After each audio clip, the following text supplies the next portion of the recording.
In a quaint town tucked between lush rolling hills, there lived an 8-year-old boy named Theo.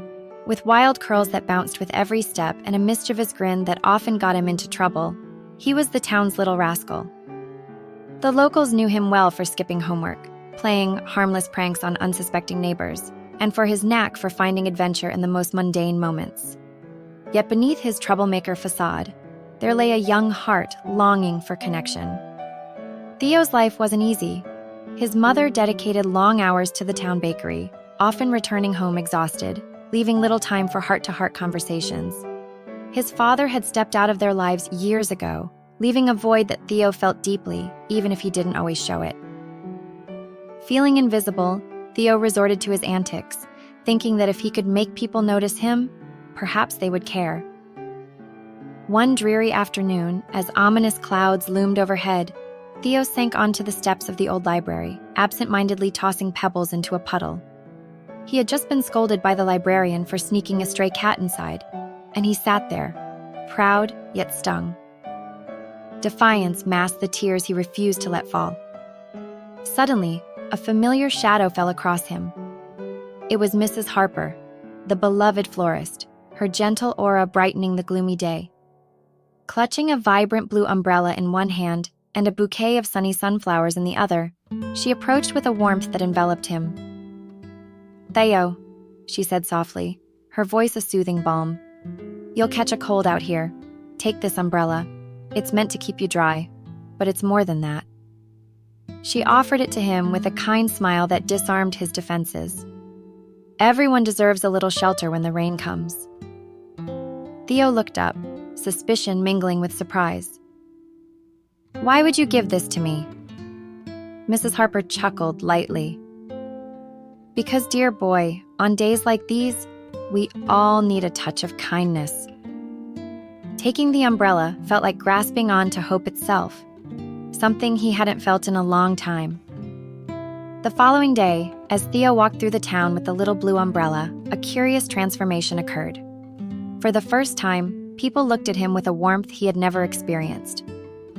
At the bakery, Mr. Grayson, who usually shook his head at Theo's shenanigans, handed him a fresh cinnamon roll.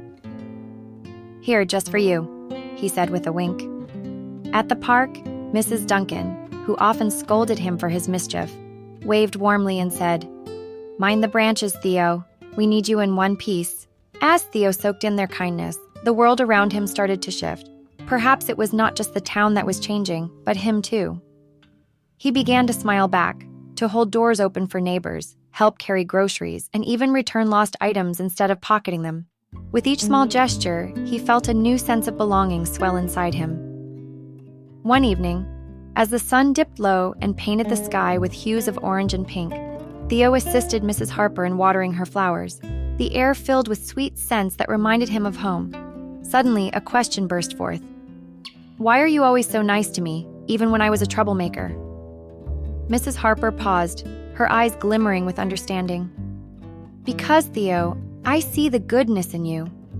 You just needed someone to show you that it's never too late to change." A warmth blossomed in Theo's chest, filling him with a feeling he had never cherished before. Hope. It was as if a door had swung open, revealing a world full of possibilities. From that day forward, Theo walked with newfound confidence.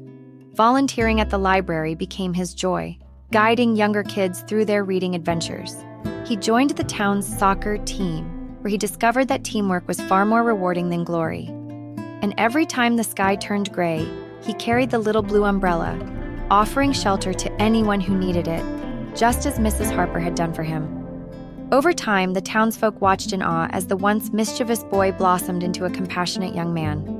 Theo learned that a simple act of kindness could break through walls and forge connections. He discovered not only how others perceived him, but how he could reshape his own identity. Years later, when Theo opened a flower shop of his own, the little blue umbrella hung proudly by the door. Whenever a child walked in, eyes twinkling with mischief yet shadows in their heart, he would smile and say, "Take this." You see, everyone deserves a little shelter when the rain comes. And so, in the heart of that small town, the magic of kindness lived on. reminding everyone that even the wildest hearts could find joy and connection when wrapped in the warmth and support of others.